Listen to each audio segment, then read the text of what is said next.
Hello friends, मैं अशोक स्वागत करता हूं डेली करंट अफेयर्स के इस इंटरेस्टिंग सेशन में, जहां आप लोग को 29 अक्टूबर 2024 के करंट अफेयर्स बताया जाएगा, जिसमें महत्वपूर्ण दिवस और थीम, चर्चित व्यक्ति, अवार्ड, महत्वपूर्ण एक्सरसाइज, संस्था, बुक या लेखक, मैपिंग के माध्यम से पूरा करंट अफेयर्स डिस्कशन किया जाएगा और हर करंट अफेयर्स का आपको स्टेटिक जीके बताया जाएगा। तो काफी इंपॉर्टेंट होने वाला है सेशन। वीडियो लास्ट तक देखिएगा, कई सारे क्वेश्चन आपको नए मिलेंगे और कई सारे डाउट आपके क्लियर होंगे। तो शुरुआत करते हैं इंपॉर्टेंट डेज के साथ। आज जो है धन्वंतरी जयंती या आयुर्वेद दिवस मनाया जा रहा है।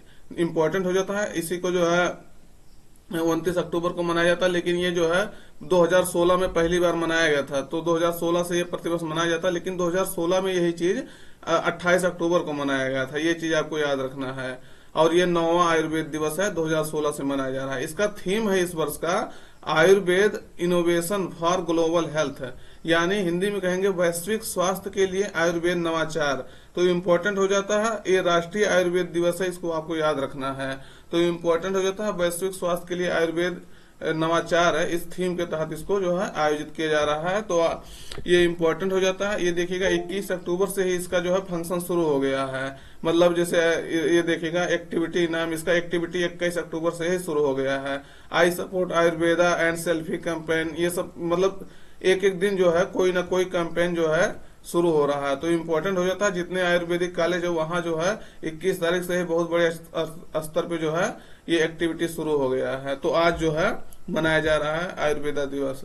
तो इम्पोर्टेंट हो जाता है, 2016 में जो है आयुष मंत्रालय बना था और इसका आयुष का फुल फॉर्म होता है आयुर्वेदा, योगा एंड नेचुरोपैथी, यूनानी, सिद्धा, होम्योपैथी। तो ये इसको याद रखिएगा, ये इम्पोर्टेंट हो जाता है। ये इसका हो सकता है कभी फुल फॉर्म ही पूछ ले, तो ये इम्पोर्टेंट हो जाता है आपका। आज जो है प्रधानमंत्री जो है धन्वंतरी जयंती और 9वें आयुर्वेद दिवस के अवसर पर जो है 29 अक्टूबर यानी आज ही को स्वास्थ्य क्षेत्र से संबंधित 12,850 करोड़ रुपए के से अधिक जो है कि लागत वाली कई परियोजनाओं का जो है शुभारंभ और उद्घाटन करेंगे और जिसका शिलान्यास भी करेंगे। तो इम्पोर्टेंट हो जाता है, आज के दिन कई कार्यक्रम रखे गए हैं इससे संबंधित। और अगला दिवस है इंटरनेशनल इंटरनेट डे। इम्पोर्टेंट हो जाता है, अंतर्राष्ट्रीय इंटरनेट दिवस 29 अक्टूबर को ही मनाया जाता है। तो 1969 से ही इसको मनाया जाता है। इम्पोर्टेंट हो जाता है, 1969 में जो है ये जो 1969 में इसी दिन एक कंप्यूटर से दूसरे कंप्यूटर में पहला इलेक्ट्रॉनिक संदेश जो है भेजा गया था। तो इसी की याद में जो है अंतर्राष्ट्रीय इंटरनेट दिवस मनाया जाता है। तब जो है इंटरनेट का नाम था अर्पानेट। अर्पानेट का फुल फॉर्म था advanced research project agency network. तो इस तहत जो इसके लिए जो है इसके याद में इसको मनाया जाता। तो इम्पोर्टेंट हो जाता है, ये चीज आपको याद रखना, 29 अक्टूबर को मनाया जाता है इंटरनेशनल इंटरनेट डे। जान रहे इंटरनेट से कितना जो हम लोग पूरे विश्व को कनेक्ट कर दिए हैं, तो इम्पोर्टेंट हो जाता है ये दिवस।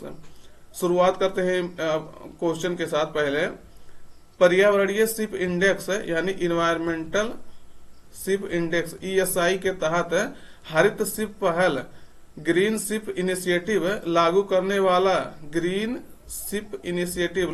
वाला भारत का पहला बंदरगाह कौन बना है? तो विकल्प में है Mormugao port, Visakhapatnam port, Jawaharlal Nehru port, Cochin port. तो सही उत्तर आपका रहेगा मार्मुगोवा पोर्ट। इंपॉर्टेंट हो जाता है मार्मुगोवा या मार्मुगोवा, ये गोवा में स्थित जो है पोर्ट है। तो इम्पोर्टेंट हो जाता है, ये चीज आपको याद रखना है। तो इसका क्या उद्देश्य है ये देखिएगा। तो पर्यावरणीय शिप इंडेक्स जो होता है ESI जिसे कहते हैं इन्वायरमेंटल शिप इंडेक्स, एक अंतर्राष्ट्रीय मानक है, स्टैंडर्ड है जो समुद्री जहाजों द्वारा उत्पन्न प्रदूषण की मात्रा को जो है मापता है और उसका आकलन भी करता है। ग्रीन शिप पहल जो होता है अक्टूबर 2023 में शुरू किया गया था, जो एक प्रोत्साहन कार्यक्रम है। इसके तहत उन जहाजों को पोर्ट फीस पर जो है छूट दी जाती है जिनका ESI स्कोर यानी इन्वायरमेंट शिप इंडेक्स जो है स्कोर अधिक होता है, तो उनको जो है कुछ छूट दिया जाता है जो पोर्ट पर फीस लगता है। तो इम्पोर्टेंट हो जाता है, ये जो है इससे एक प्रोत्साहन मिल सकेगा कि जितने अच्छे से हम जो है पर्यावरण के अनुकूल जो है शिप का वो करेंगे बिल्डिंग, तो उसी हिसाब से जो है छूट मिलेगा। तो इम्पोर्टेंट हो जाता है। अगला क्वेश्चन देखिएगा, सुल्तान जोहर कप जूनियर हॉकी टूर्नामेंट 2024 में भारत ने जो है कौन सा मेडल जीता है। तो ये चीज इंपॉर्टेंट हो जाता है। ये इसका आयोजन कहाँ हुआ था ये भी आपसे पूछा जा सकता है। दूसरा नंबर भारत इसमें क्या जीता है, तो ये इंपॉर्टेंट हो जाता है। यानी कौन सा जीता है तो अभी बता दे रहे हैं तो पूरा। तो विकल्प में गोल्ड, सिल्वर, ब्रॉन्ज, इनमें से कोई नहीं। सही उत्तर आपका रहेगा सी, ब्रॉन्ज। ब्रॉन्ज मतलब ये जानिएगा कि भारत जो है इसमें तीसरा स्थान पाया है। इस तरह से होता है। यानी जो गोल्ड पाया वो पहला स्थान पे कौन है, तो यूके है, यूनाइटेड किंगडम, ब्रिटेन है। तो ये चीज याद रखना है। दूसरे स्थान पे उप विजेता जिसे कहते हैं, सेकंड स्थान पे जो सिल्वर पाया है, तो सिल्वर कौन पाया है, ऑस्ट्रेलिया पाया है। तो इंपॉर्टेंट हो जाता है, ये चीज आपको याद रखना है। यानी गोल्ड कौन पाया, जो गोल्ड पाया फर्स्ट रैंक पे यूके, यूनाइटेड किंगडम। सिल्वर पाया ऑस्ट्रेलिया सेकंड स्थान पे। तीसरे स्थान पे भारत जो है, अपना देश भारत है, जो ब्रॉन्ज पाया है। तो इसका आयोजन जो है मलेशिया में होता है हर साल। तो भारत ने जो है न्यूजीलैंड को हरा करके ये जीता है। तो इंपॉर्टेंट हो जाता है, 3-2 से हरा करके तीसरा स्थान हासिल किया, यानी ब्रॉन्ज मेडल जो है अपने नाम किया है। तो ये चीज इंपॉर्टेंट है। उप विजेता आपको बता दिए, ग्रेट ब्रिटेन होता है जो गोल्ड मेडल पाया, उप विजेता ऑस्ट्रेलिया जो सिल्वर, और इसका आयोजन हर वर्ष जो है मलेशिया में होता है। ये चीज भी आपसे बता दिए, याद रखना है मलेशिया। ये देखिएगा मलेशिया की राजधानी कुआलालंपुर है। ये चीज आपको पूछा गया है और पूछा भी जा सकता है। ये जो है इतना इसका पोर्शन और इसका इतना पोर्शन, ये सब जो है पूरा मलेशिया है। तो इसको याद रखना, 2 जगह जो है इसका विस्तार है। और देखिएगा इसके आसपास वाला भी लोकेशन आप देख लीजिए। ये देखिएगा इसका भी यही चीज है।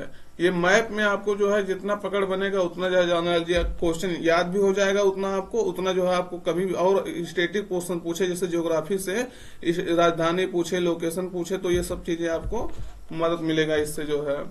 अगला है पेड्रो सांचेज किस देश के प्रधानमंत्री हैं जो भारत की जो है आधिकारिक यात्रा पर आए हैं। तो इंपॉर्टेंट हो जाता है किस देश के हैं। विकल्प में स्पेन, फिनलैंड, पोलैंड, पुर्तगाल। सही उत्तर आपका रहेगा स्पेन। स्पेन से जो है ये पेड्रो सांचेज वहां के राष्ट्रपति हैं। भारत की जो है ये पहली बार यात्रा की है, और 18 वर्ष बाद कोई जो है स्पेन का प्रधानमंत्री है जो भारत की यात्रा पर आया है। तो इम्पोर्टेंट हो जाता है। स्पेन की राजधानी क्या है, मैड्रिड है। तो ये इनका जो है इमेज देख लीजिएगा। इन्होंने जो है अभी एक क्वेश्चन इनसे और संबंधित है, C295 जो है एयरक्राफ्ट से संबंधित समझौता हुआ। तो अभी उसको आगे बता देता हूँ आपको। तो ये प्रधानमंत्री के साथ देखिएगा किस तरह से जो है टहल रहे हैं हम। स्पेन की राजधानी देखिए मैड्रिड है। इसके आसपास देखिएगा कौन कौन से देश है, जैसे पुर्तगाल हो गया, फ्रांस हो गया इधर। तो ये सब इम्पोर्टेंट हो जाता है। अटलांटिक ओशन से जो है कनेक्टेड है, और इसके भूमध्य सागर जो है इसके बगल में है। तो ये चीज याद रखना है। स्पेन की राजधानी क्या है, मैड्रिड। ये इसका भी लोकेशन आप देख लीजिएगा। आप हमेशा राजधानी और ये सब चीजें कभी मतलब ये मत सोचिएगा कि ये कभी नहीं पूछा जा सकता। ये हमेशा जो है न्यूज में रहता है, तो जो न्यूज में रहता है वही पूछ लिया जाता है। अगला क्वेश्चन देखिएगा, प्रधानमंत्री मोदी जो है किस राज्य की सोहराय पेंटिंग को जो है उपहार स्वरूप रूस के राष्ट्रपति को प्रदान किया है। तो इम्पोर्टेंट हो जाता है। ये देखिएगा सोहराय पेंटिंग है, तो ये किस राज्य में जो है फेमस है, और वहां इसको जो है प्रधानमंत्री मोदी अभी आप सबसे बताए थे ब्रिक्स सम्मेलन में भाग लेने के लिए रूस के जो है कजान शहर में शामिल हुए थे वहां ब्रिक्स में। तो इम्पोर्टेंट हो जाता है।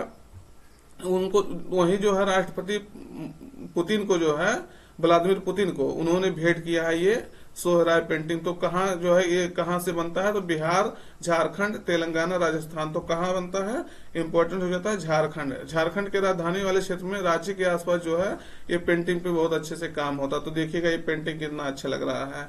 तो इसको प्रधानमंत्री मोदी ने जो है राष्ट्रपति पुतिन को जो है भेंट किया है। ये देखिएगा ये पेंटिंग इंपॉर्टेंट है। अगर चैनल पर दोस्त नए हैं तो चैनल को सब्सक्राइब कर लीजिएगा और अपने मित्रों तक भी पहुंचा दीजिएगा। और जो क्वेश्चन पूछते हैं उसका आप जो है आंसर जरूर दीजिएगा। देखिए अगला क्वेश्चन है, ग्लोबल फाइनेंस पत्रिका ने जो है दुनिया का टॉप सेंट्रल बैंकर किसे चुना है।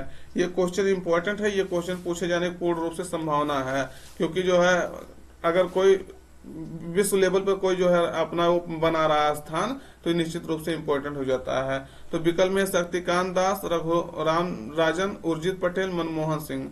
सही उत्तर आपका रहेगा आरबीआई के गवर्नर जो है शक्तिकांत दास, इन्होंने जो है ये उपलब्धि हासिल की है। यानी टॉप सेंट्रल बैंकर जो है इन्हें चुना गया है। तो इम्पोर्टेंट हो जाता है। शक्तिकांत दास जो है दूसरे बार जो है आरबीआई के गवर्नर नियुक्त किए गए, ये इस समय 25वें जो है आरबीआई के गवर्नर है। तो इम्पोर्टेंट हो जाता है, इसको आप ध्यान रखना है इनको। तो ये इसके बारे में डिटेल देखिएगा। अमेरिकी ग्लोबल फाइनेंस पत्रिका द्वारा जो आरबीआई के गवर्नर शक्तिकांत दास को लगातार दूसरे वर्ष, ये इंपॉर्टेंट हो जाता है, देखिए लगातार दूसरे वर्ष जो है दुनिया का टॉप सेंट्रल बैंकर इन्हें चुना है। इनको यह सम्मान जो है महंगाई पर नियंत्रण करने के लिए, आर्थिक विकास करने के लिए, मुद्रा में स्थायित्व लाने के लिए, ब्याज दरों पर नियंत्रण के लिए जो है ये दिया गया। तो इम्पोर्टेंट हो जाता है। इस पत्रिका ने ही जो है एसबीआई को, स्टेट बैंक ऑफ इंडिया को जो है भारत का सर्वश्रेष्ठ बैंक भी घोषित किया है। तो एसबीआई भारत का सर्वश्रेष्ठ बैंक है, ये चीज भी आपको याद रखना है। ये देखिएगा शक्तिकांत दास है, इसके कुछ दिन पहले जो है A+ रेटिंग भी दिया गया है सेंट्रल बैंकर के श्रेणी में, मतलब अच्छे कैटेगरी में इनको काम करने के लिए कई सारे इंटरनेशनल अवार्ड भी दिया जा चुका है। तो ये चीज भी आपको याद रखना है। लंदन से जो है इनको जो है कई अवार्ड मिल चुका है, गवर्नर ऑफ द ईयर मतलब इनसे ये सम्मानित किए जा चुके हैं। तो ये चीज याद रखना शक्तिकांत दास के बारे में। अगला है भारतीय तटरक्षक बल ने जो है 2 फास्ट पेट्रोल वेसल, तो इंपॉर्टेंट हो जाता है FPV। तो फास्ट पेट्रोल वेसल जो है इस जहाज का जो है जलावतरण किया है, इसका नाम क्या है? तो इंपॉर्टेंट हो जाता है प्रताप और भारत, साहस और सुंदर, अदम्य और अक्षर, और ये देखिएगा यहाँ विकल्प छूट गया है, इनमें से कोई नहीं मान लीजिए। तो ये इंपॉर्टेंट हो जाता है। तो किस नाम से इसको जो है लॉन्च किया गया है? तो सही उत्तर आपका रहेगा अदम्य और अक्षर। तो ये इंपॉर्टेंट हो जाता है, ये चीज आपको याद रखना है। तो ये इसके बारे में डिटेल्स देखिएगा।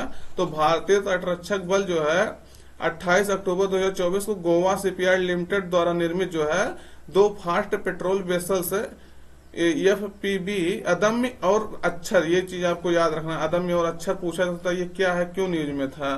तो अदम्य और अक्षर जो है को एक साथ लॉन्च किया है। ये दोनों जहाज जो है 60% से अधिक जो है स्वदेशी सामग्री से बने हुए हैं। तो इम्पोर्टेंट हो जाता है, मतलब 473 करोड़ रुपए की लागत से जो बनने वाला जो है 8 ऐसे FPV के लिए किए गए अनुबंध का एक हिस्सा है। तो इम्पोर्टेंट हो जाता है। इसकी लंबाई और चौड़ाई देखेंगे तो दोनों का लंबाई और चौड़ाई जो है समान है, 52 मीटर लगभग जो है लंबा है और 8 मीटर चौड़ा है, और अधिकतम जो है 27 समुद्री मील की जो है इसका जो है समुद्री मील का इसका स्पीड है। तो इम्पोर्टेंट हो जाता है, इसको याद रखिएगा। ये देखिएगा इसका उद्घाटन जो है किया जा रहा गोवा शिपयार्ड लिमिटेड द्वारा जो है इसको विकसित किया गया, ये भी याद रखना है। यही चीज आपसे पूछा जा सकता है कि कौन इसको विकसित किया है। अगला है देखिएगा, भारत ने जो है किस देश के साथ मिलकर गुजरात के वडोदरा में जो है C295 विमान के निर्माण के लिए टाटा एयरक्राफ्ट का जो है संयुक्त रूप से उद्घाटन किया है। तो इम्पोर्टेंट हो जाता है। देखिएगा विकल्प में है स्पेन के साथ, फ्रांस, यूएसए, रूस के साथ। सही उत्तर आपका रहेगा स्पेन। अभी आपको बता ही दिए कि स्पेन के राष्ट्रपति जो है, सॉरी प्रधानमंत्री जो है ये भारत की यात्रा पर है। तो इम्पोर्टेंट हो जाता है पेड्रो सांचेज। अभी पिछला क्वेश्चन इसके दो क्वेश्चन पहले बताए हैं। तो स्पेन के जो है प्रधानमंत्री भारत की यात्रा पर आए हैं, उन्होंने जो है इस एयरक्राफ्ट के लिए समझौता किया था स्पेन ने।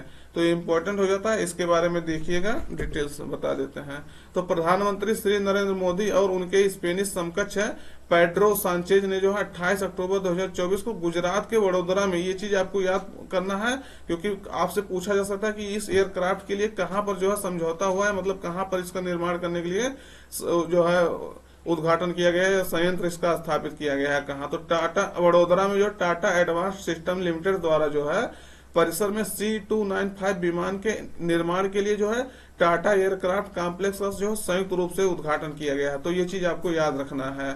कहाँ किया गया है? तो गुजरात के वडोदरा में। किस देश के साथ किया गया है? तो नाम है स्पेन, और उसके बाद ये C295 ये भी याद रखना है आपको। और ये समझौता लगभग जो है 2200 करोड़ रुपए का है, ये जान लीजिए। एयरक्राफ्ट के लिए एयरक्राफ्ट एग्रीमेंट है 2200 करोड़ रुपए का। इंपॉर्टेंट हो जाता है। और यह जो कंपनी है यह देश की जो पहली निजी सैन्य विमान फैक्ट्री है, ये चीज भी आपको याद रखना है। ये देखिएगा प्रधानमंत्री मोदी जो है पेड्रो सांचेज के साथ जो है, ये पहली बार आपको पिछले भी बता दिया कि 18 साल बाद जो है कोई स्पेन का प्रधानमंत्री जो है भारत की यात्रा कर रहा है। और ये जो है ये पेड्रो सांचेज जो है पहली बार भारत की यात्रा पर आए हैं। अगला देखिएगा, मिस ग्रैंड इंटरनेशनल यानी सौंदर्य प्रतियोगिता का खिताब जो है जीतने वाली पहली भारतीय कौन बन गई हैं? तो इम्पोर्टेंट हो जाता है विकल्प में निकिता पोरवार, रेचल गुप्ता, वंदना गुप्ता, प्रिया तंवर। तो इम्पोर्टेंट हो जाता है, ये चीज आपको याद रखना है, रेचल गुप्ता जो है इस उपलब्धि को हासिल की है। आप देखिएगा क्या कह रहा है, मिस ग्रैंड इंटरनेशनल ये जो सौंदर्य प्रतियोगिता है यानी ब्यूटी पीजेंट जो है उसमें का खिताब जीतने वाली पहली भारतीय महिला बनी है। अब देखिएगा इम्पोर्टेंट होगा कि नहीं होगा, पहली भारतीय महिला अगर बन जा रहा है कोई तो इम्पोर्टेंट हो जाता है। ये जो है रेचल गुप्ता बनी है, इसको याद रखना है। रेचल गुप्ता जो है पंजाब के जालंधर से जो है बिलोंग करती है, मतलब वहां की रहने वाली हैं। इसका आयोजन जो है, ये चीज भी इम्पोर्टेंट है, पूछा जा सकता है ये कहाँ आयोजित हुआ जो है मिस ग्रैंड इंटरनेशनल जो है कहाँ आयोजित हुआ? तो इसका आयोजन थाईलैंड के जो है बैंकॉक में हुआ। ये चीज आपको याद रखना। ये भी रेचल गुप्ता जो है यह उपलब्धि हासिल करने वाली पहली भारतीय महिला है और उसके बाद तीसरी एशियाई है। अभी तक 3 लोग खाली एशिया से ये जो है खिताब जीते हैं, तो ये जो है पहली भारतीय हो गई है और तीसरी एशियाई है। और पेरू की लुसियाना फस्टर ने जो है रेचल गुप्ता को जो ताज पहनाया है, ये चीज भी आप रखना है, याद रखना है आपको। फिलीपींस की जो है क्रिस्टीन जूलियन ओपी याजा जो है फर्स्ट रनर अप रही हैं, तो मतलब जो है उप विजेता जिसे कहते हैं, तो ये कौन रही है? फिलीपींस की क्रिस्टीना जूलियन ओपियाजा। तो इम्पोर्टेंट हो जाता है। ये देखिएगा इनका इमेज है, ये देख सकते हैं इनको। तो कहाँ की ये है? पंजाब की जालंधर से बिलोंग करते हैं, ये भी याद रखना है, रेचल गुप्ता। अगला क्वेश्चन देखिएगा, किसने भारतीय सेना के सैन्य संचालन के महानिदेशक यानी director general of military operation DGMO का पदभार ग्रहण किया है? तो विकल्प में है राजीव घई, अनिल गुप्ता, प्रतीक गुप्ता, दिनेश सिंह। तो सही उत्तर आपका रहेगा राजीव घई। तो ये चीज इंपॉर्टेंट हो जाता है। इनका इमेज भी आप देख लीजिए, ये है राजीव घई। तो ये देखिएगा राजीव घई ने ये जो है स्थान लिया है इनका। किनका स्थान लिया है? तो प्रतीक शर्मा का जो है ये स्थान लिए हैं, प्रतीक शर्मा।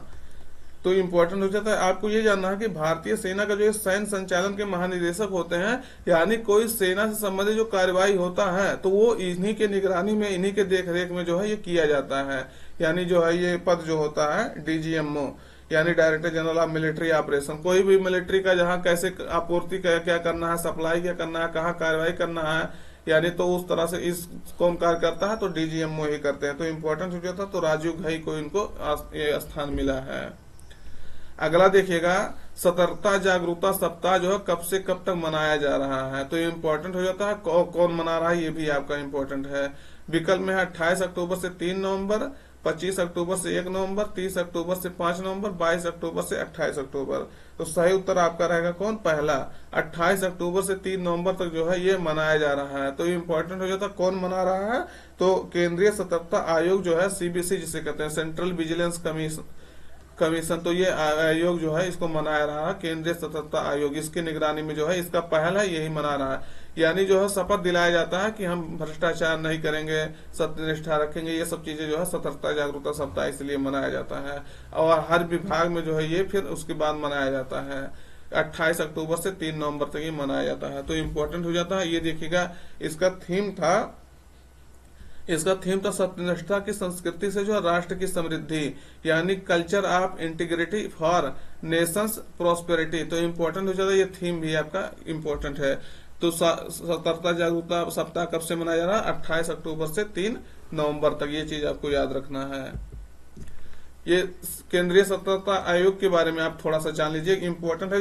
जो आयोग है, कोई न्यूज में जो चीज रहेगा उसके बारे में थोड़ा सा डिटेल्स हम आपको बता देंगे, जिससे उससे भी अगर बेसिक क्वेश्चन बने तो वो भी आपका कवर हो जाए। जैसे देखिएगा सीबीसी, सेंट्रल विजिलेंस कमीशन जिसे कहते हैं, केंद्रीय सतर्कता आयोग, तो इसका स्थापना देखेंगे स्टेब्लिश कब हुआ था? तो 1964 में जो है इसको स्थापित किया गया। ये चीज याद रखना है।